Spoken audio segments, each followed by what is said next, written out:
Good afternoon, everybody. Aloha. I want to begin by thanking the people of Hawaii for their extraordinary hospitality. Usually when Michelle and I and our daughters come back to visit, it's just one president, and this time we brought 21. So thank you so much for the incredible graciousness of the people of Hawaii and their patience, because I know that traffic got tied up a little bit. Now, the single greatest challenge for the United States right now, and my highest priority as president, is creating jobs and putting Americans back to work. And one of the best ways to do that is to increase our trade and exports with other nations. 95% of the world's consumers are beyond our borders. I want them to be buying goods with 3 words stamped on them: Made in America. So I've been doing everything I can to make sure that the United States is competing aggressively for the jobs and the markets of the future. No region will do more to shape our long-term economic future than the Asia-Pacific region. As I've said, the United States is and always will be a Pacific nation. Many of our top trading partners are in this region. This is where we sell most of our exports, supporting some 5 million American jobs. And since this is the world's fastest growing region, the Asia-Pacific is key to achieving my goal of doubling U.S. exports, a goal, by the way, which we are on track right now to meet. And that's why I've been proud to host APEC this year. It's been a chance to help lead the way towards a more seamless regional economy with more trade, more exports, and more jobs for our people.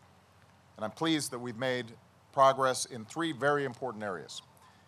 First, we agreed to a series of steps that will increase trade and bring our economies even closer. We agreed to a new set of principles on innovation to encourage the entrepreneurship that creates new businesses and new industries. With simplified customs and exemptions from certain tariffs, we'll encourage more businesses to engage in more trade. And that includes our small businesses, which account for the vast majority of the companies in our economies. We agreed to a new initiative that will make it easier and faster for people to travel and conduct business across the region. And yesterday I was pleased to sign legislation, a new travel card that will help our American businessmen and women travel more easily and get deals done in this region. I'd note that we also made a lot of progress increasing trade on the sidelines of APEC. As I announced yesterday, the United States and our 8 partners reached the broad outlines of an agreement on the Trans-Pacific Partnership.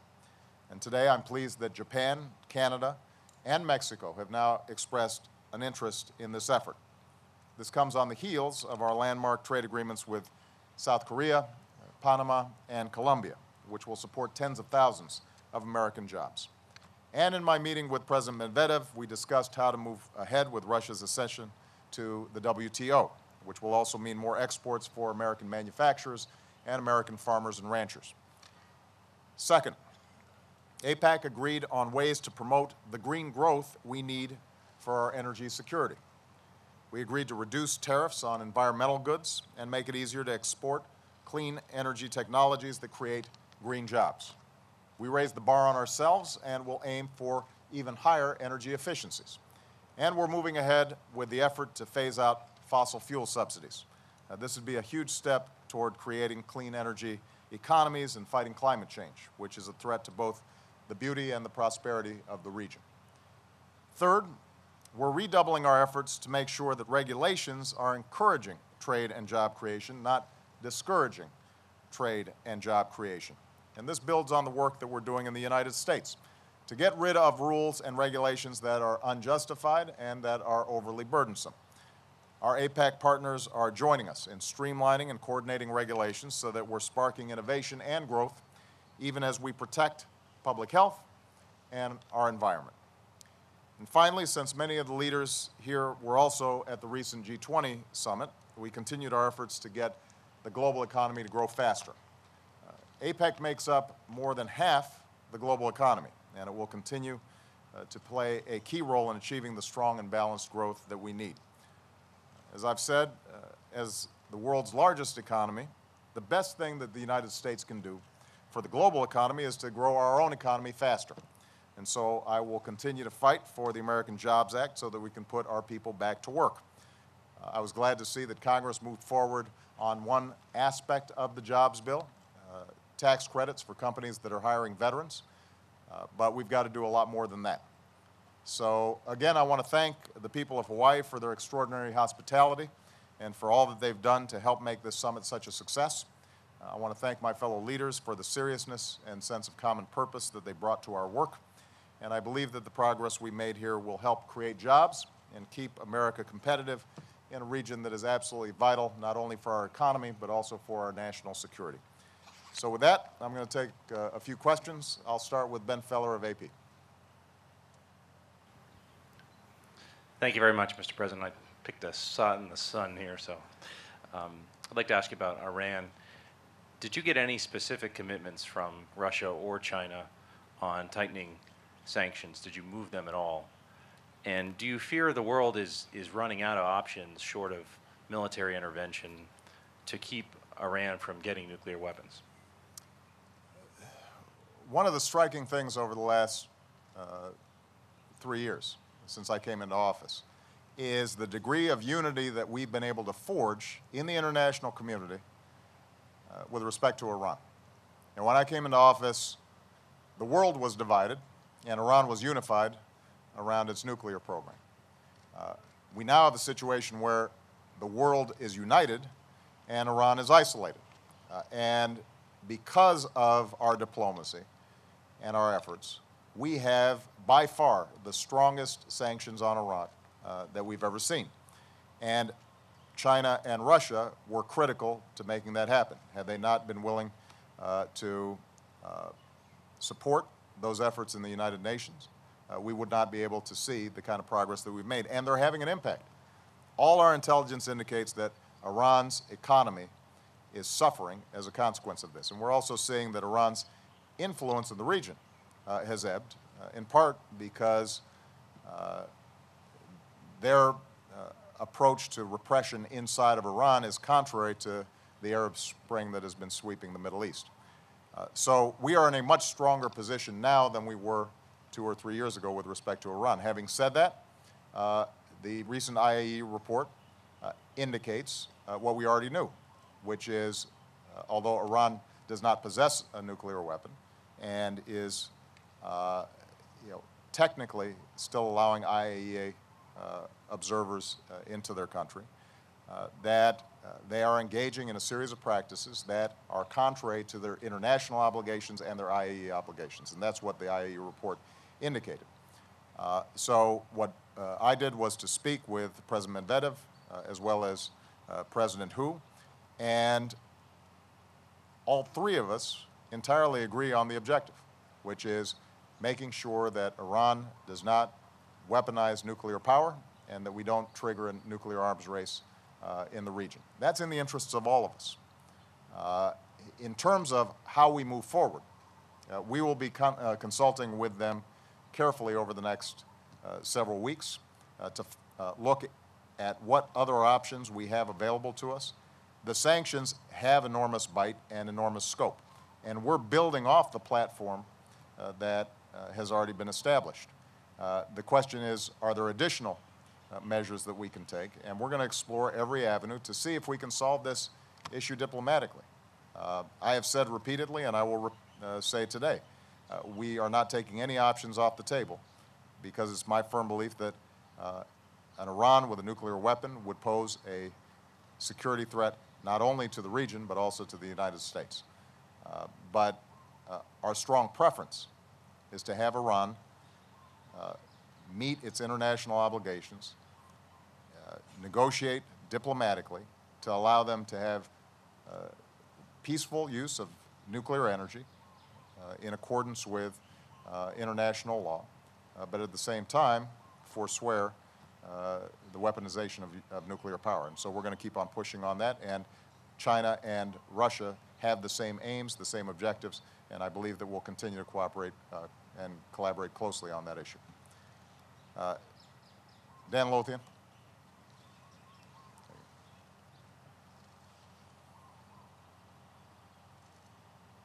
Thank you, Mr. President. Last night at the Republican debate, some of the hopefuls, they hope to get your job, they defended the practice of waterboarding, which is a practice that you banned in 2009. Herman Cain said, quote, "I don't see that as torture." Michelle Bachmann said that it's, quote, "very effective." So I'm wondering if you think that they're uninformed, out of touch, or irresponsible. That's a multiple choice question, isn't it?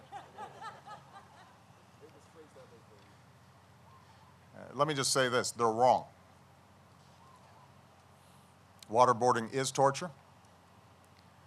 It's contrary to America's traditions. It's contrary to our ideals. That's not who we are. That's not how we operate. We don't need it in order to prosecute the war on terrorism. And we did the right thing by ending that practice. If we want to lead around the world, part of our leadership is setting a good example. And anybody who's actually read about and understands the practice of waterboarding would say that that is torture. And that's not something we do, period. Nora O'Donnell.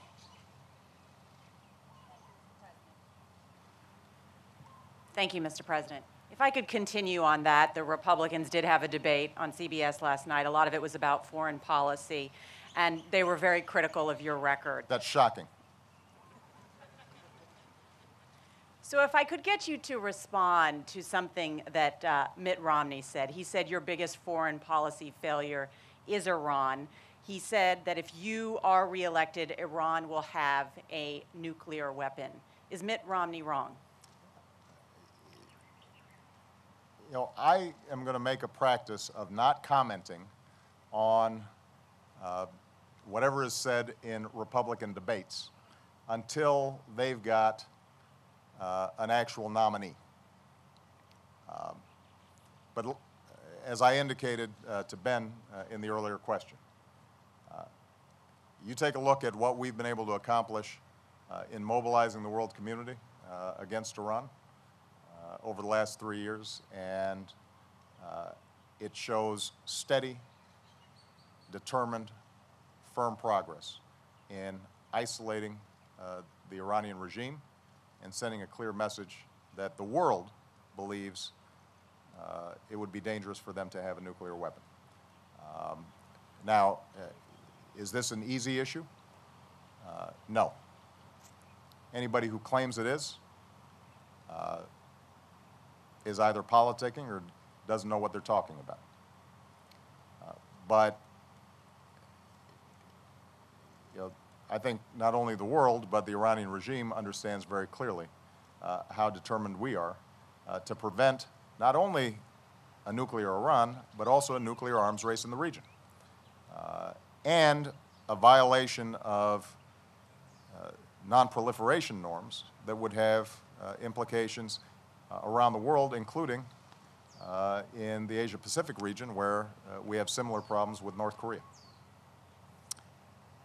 David Nakamura. Thank you, Mr. President. Yesterday, in a speech before business leaders, you said that you want China to play by the rules. And then your staff later said that in a bilateral meeting with President Hu, that you expressed that American business leaders are growing frustrated with the pace of change in China's economy. What rules is China not playing by? What specific steps do you need to see from China? And what punitive actions is your administration willing to take, as you said it would yesterday, if China does not play by the rules? Well, first of all, I also said yesterday that we welcome the peaceful rise of China. It is in America's interests to see China succeed in lifting hundreds of millions of people out of poverty. China can be a source of stability and help to underwrite international norms and codes of conduct.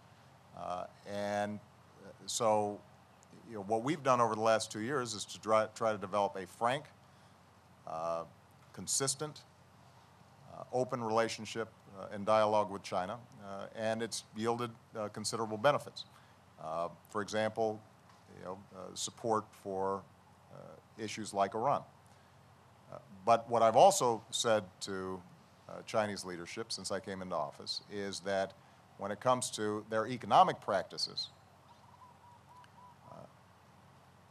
there are a range of things that they have done that disadvantage not just the United States, but a whole host of their trading partners and countries in the region. The most famous example is the issue of China's currency. Most economists estimate that the RMB is devalued by 20 to 25%. That means our exports to China are that much more expensive, and their imports into the United States are that much cheaper. Now, there's been slight improvement over the last year, partly because of U.S. pressure, but it hasn't been enough. And it's time for them to go ahead and move towards a market-based system for their currency. We recognize they may not be able to do it overnight, but they can do it much more quickly than they've done it so far. And by the way, that would not necessarily be a bad thing for the Chinese economy, because they've been so focused on export-driven growth that they've neglected domestic consumption, building up domestic markets. It makes them much more vulnerable to shocks in the global economy. It throws the whole world economy out of balance because they're not buying as much as they could be from other countries. This is not something that's inconsistent with where Chinese leadership say they want to go. The problem is that you've got a bunch of export producers in China who like the system as it is. Making changes are difficult for them politically. I get it. But the United States and other countries, I think understandably, feel that enough's enough. That's not the only concern we have. Intellectual property rights and protections. Companies that do business in China consistently report problems in terms of intellectual property not being protected. Now, that's particularly important for an advanced economy like ours, where that's one of our competitive advantages. Is we've got great engineers, great entrepreneurs. We're designing extraordinary new products, and if they get no protection, and the next thing you know, China's operating as a low-cost producer and not paying any fees or revenues to folks who invented these products, that's a problem. Those are two examples, but there are a number of others. These practices aren't secret. I think everybody understands that they've been going on for quite some time.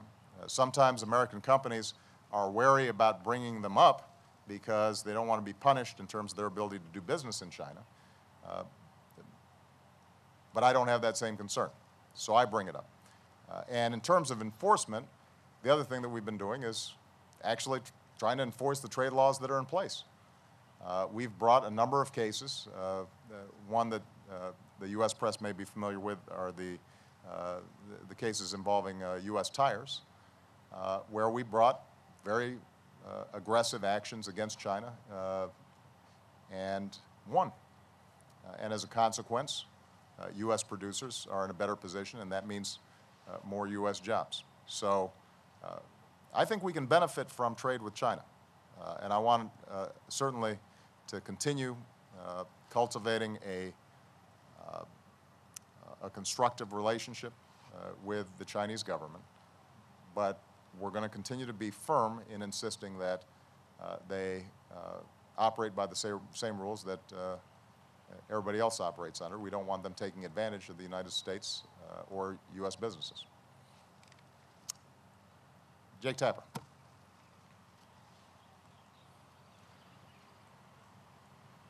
Thank you, Mr. President.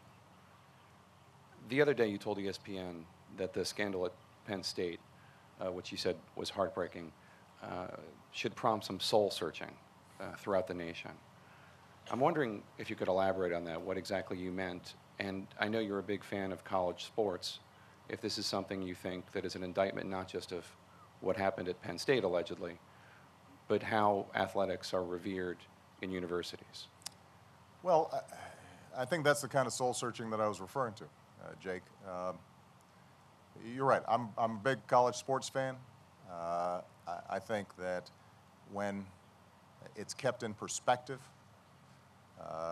college athletics not only provides a great outlet for competition for young people, but helps to build a sense of community and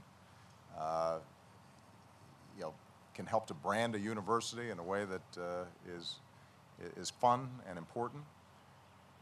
But what happened at Penn State indicates that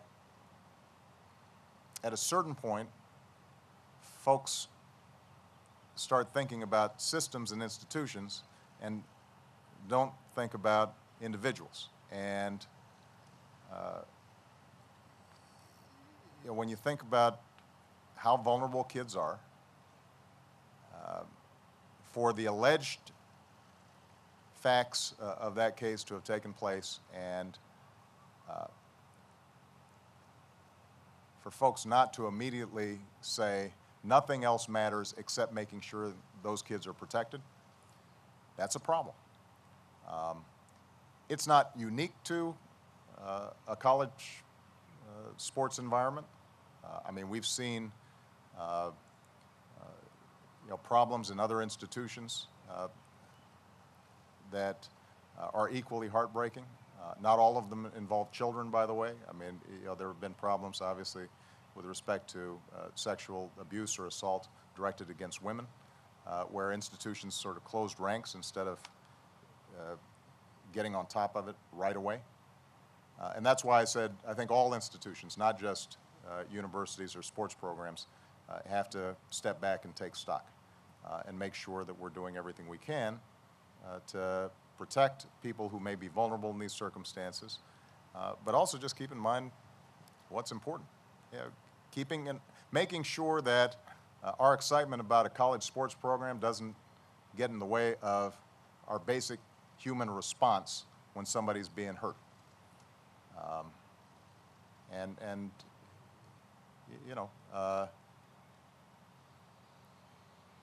It's been said that evil can thrive in the world just by good people standing by and doing nothing. And all of us, I think, have occasion where we see something that's wrong. We've got to make sure that we step up. That's true in college athletics. That's true in our government. That's true everywhere. Juliana Goldman.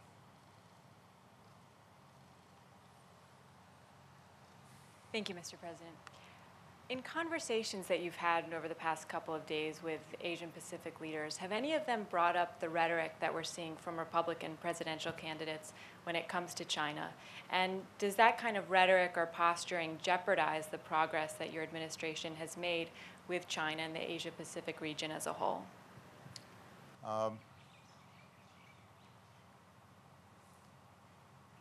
I think most leaders here understand that politics is not always measured or on the level, and so most of our discussions have to do with substance. How do we put our people back to work right now? How do we expand trade? How do we expand exports?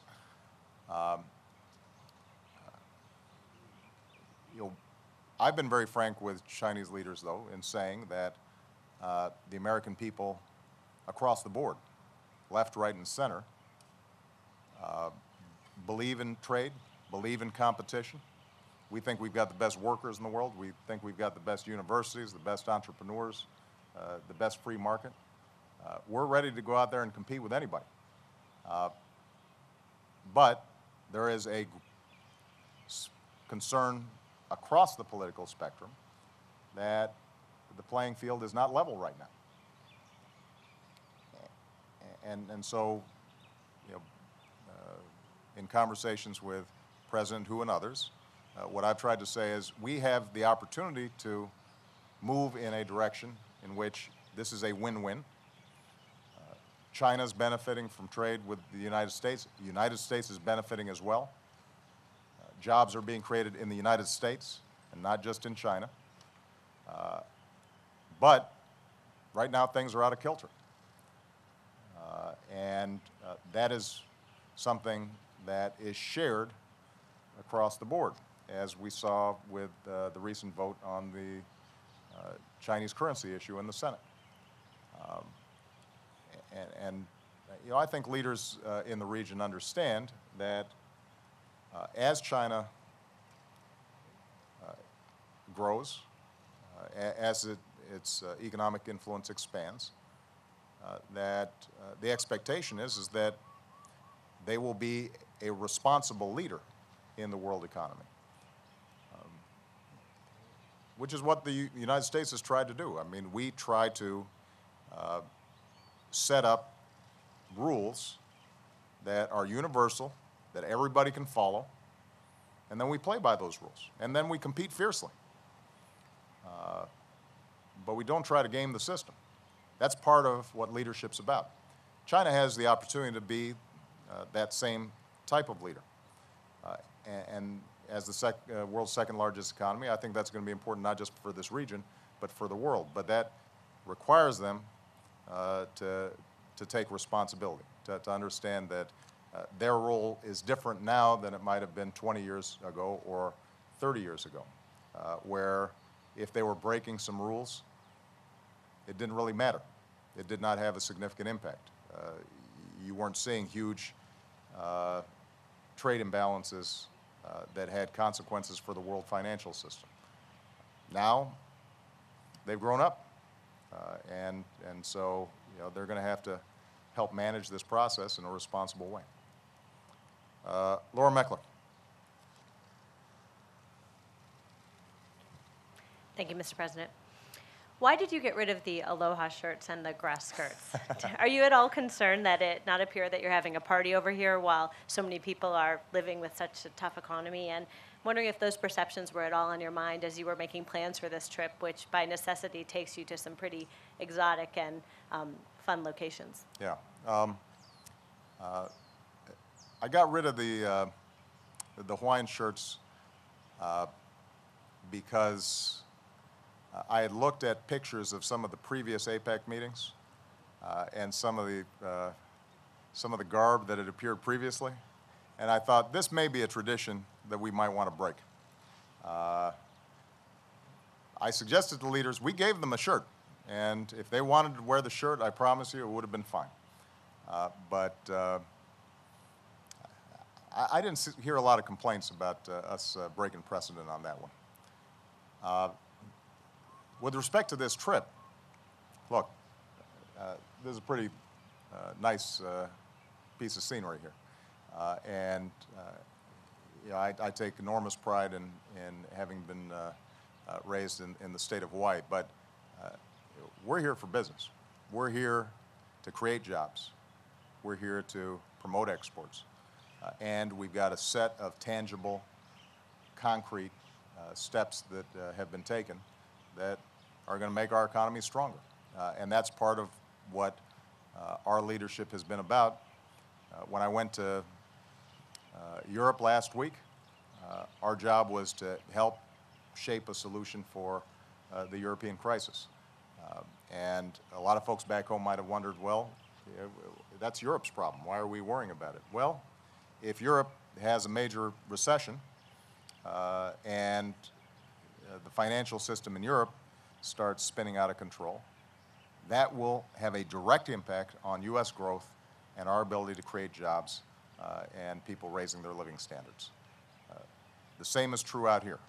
If we're not playing out here in the world's largest regional economy and the world's fastest regional economy, if we've abandoned the field and we're not engaged, American businesses will lose out, and those jobs won't be in the United States of America. So you know, part of my job is to make sure that the rules of the road are set up so that our folks can compete effectively. Part of my job is to sell America and our products and our services around the world. And I think we've done so very effectively. And as I said, just to take the example of exports, we're on track to double our exports since I came into office. I mean, that was a goal I set. We're on track to meet it. That's actually been one of the stronger parts of our economic growth over the last couple of years, and I want to make sure that we keep on driving that. Chuck Todd.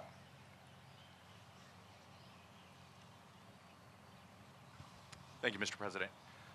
The Republican co-chair of the super committee, Jeb Hensarling, went on TV today and said if the sequester happens, this idea of the automatic cuts on Medicare and defense, that there was plenty of motivation and plenty of votes to change the makeup of these automatic cuts. I know you had a conversation with him about this and said that that was changing it in any way was off the table. That means you're going to veto this bill if that's the case, if it ends up they can't get a deal in the next 10 days. And then can you clarify your end of the hot mic conversation with French President Nicolas Sarkozy as it involved Israeli Prime Minister Netanyahu? Can I just say that Chuck's the only guy who asked 2 questions so far. So just when I cut off here, whoever was next in the queue,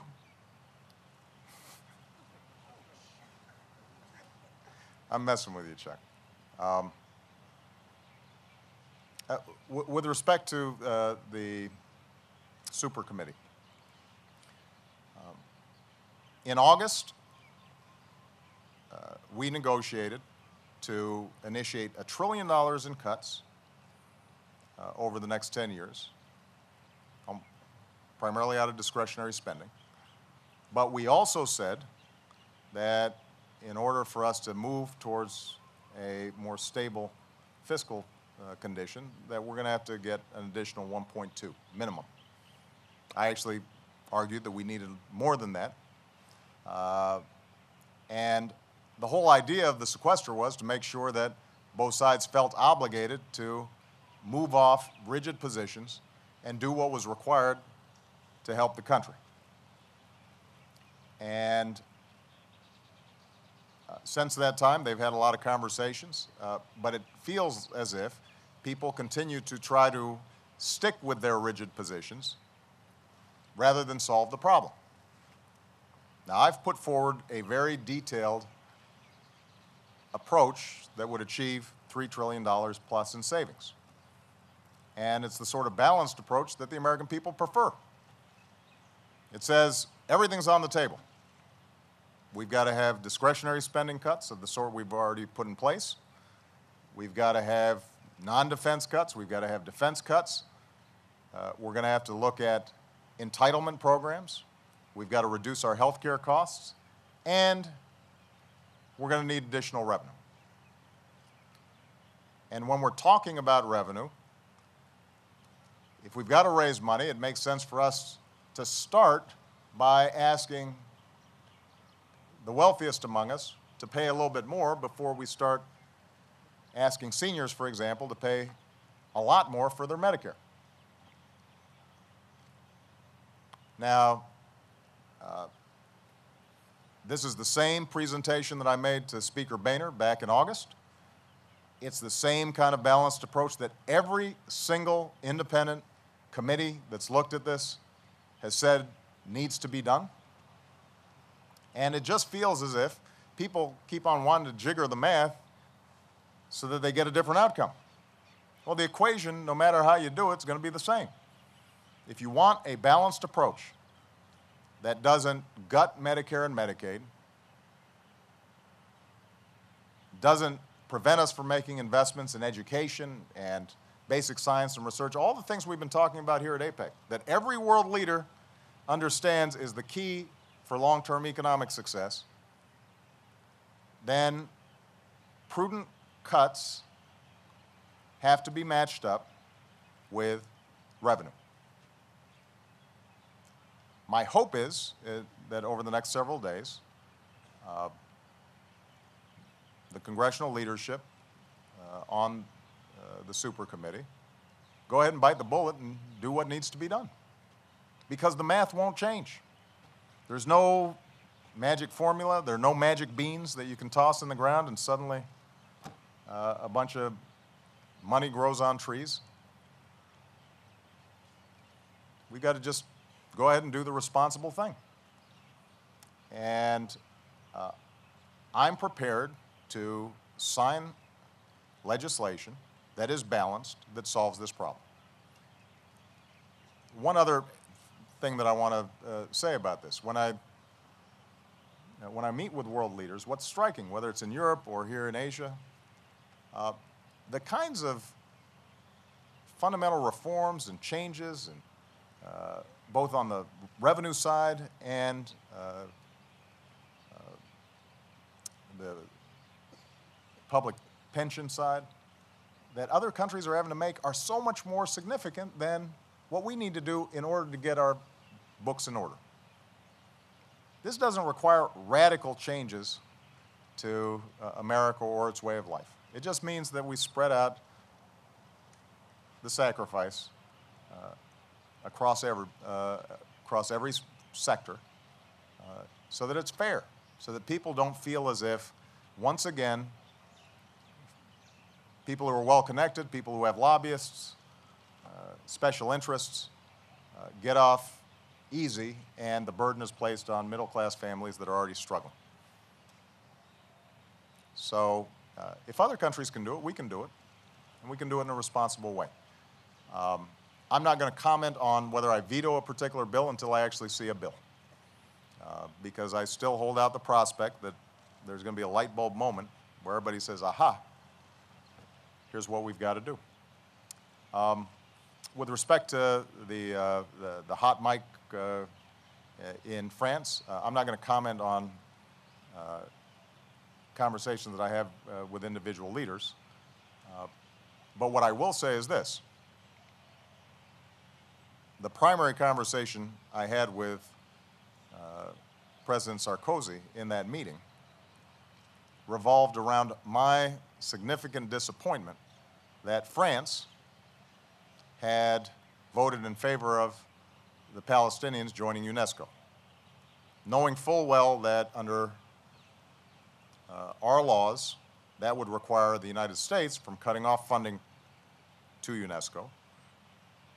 And after I had consistently made the argument that the only way we're going to solve the Middle East situation is if Palestinians and Israelis sit down at the table and negotiate.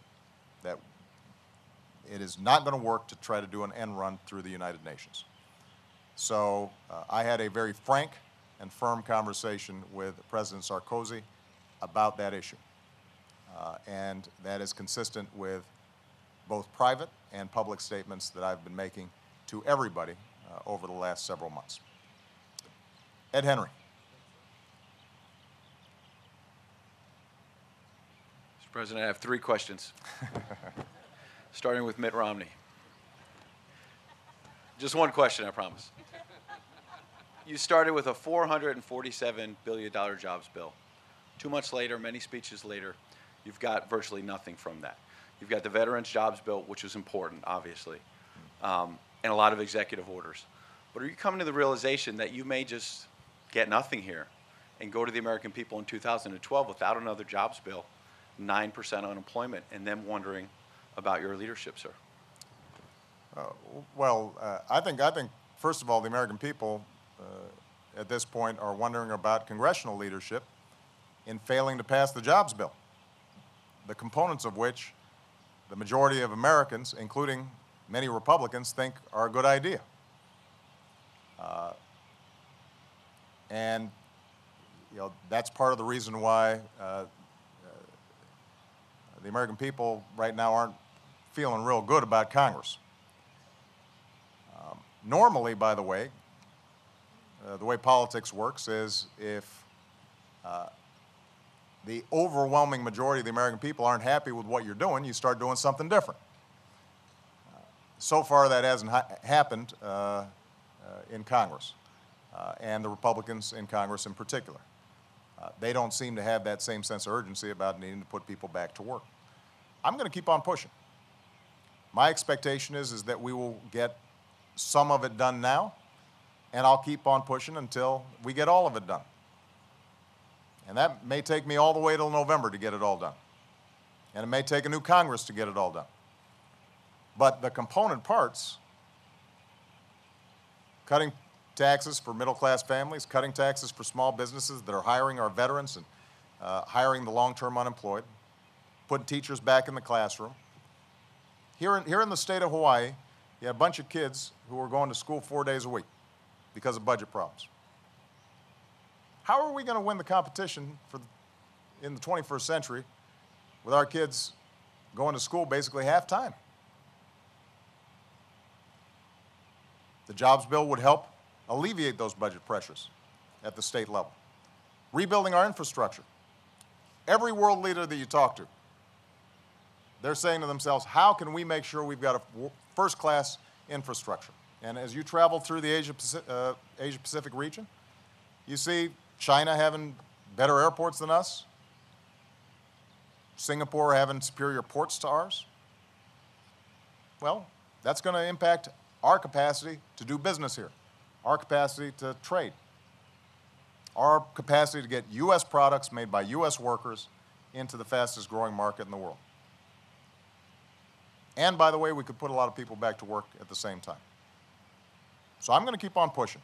And my expectation is that we will just keep on chipping away at this. If you're asking me, do I anticipate that the Republican leadership in the House or the Senate suddenly decide that I was right all along and they will adopt 100% of my proposals? The answer is no, I don't expect that. Do I anticipate that at some point they recognize that doing nothing is not an option? That's my hope. And that should be their hope too, because if they don't, I think we'll have a different set of leaders in Congress. All right? Thank you very much, everybody. Thank you.